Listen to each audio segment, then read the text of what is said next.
Ассаламу алейкум, здравствуйте, дорогие друзья. Интересно так получается. Буквально вчера же записал видео про кризисные центры, про ту деструктивную работу, которую они ведут на Северном Кавказе, про то, как они пытаются создать определенную эскалацию ситуации, про те кризисные центры, которые являются иностранными агентами, признанными на территории Российской Федерации, которые работают за западные гранты, вводя в заблуждение девушек Северного Кавказа, вывозя их в западные страны, про всю деструктивную их работу.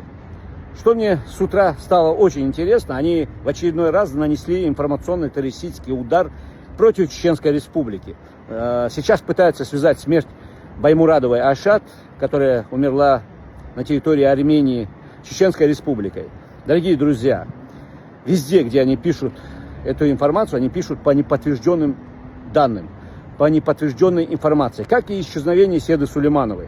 В данном случае я тоже хочу сказать, мы тоже ведем свою работу, у нас тоже есть информация, и наша информация более подтверждена, опять же, требует проверки, поэтому мы работаем над этим.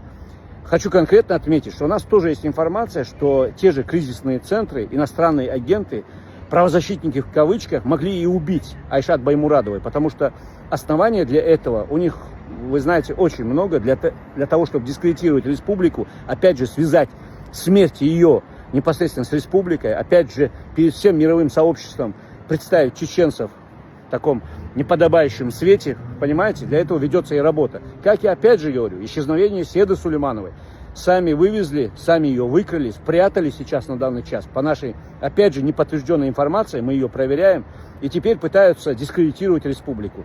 Поэтому, как и в первый раз, Седа Сулейманова, я вас уверяю, по нашей информации, которая сейчас проверяется, была, уверен, вывезена этими же кризисными центрами, которые сейчас ведут активную работу против нас.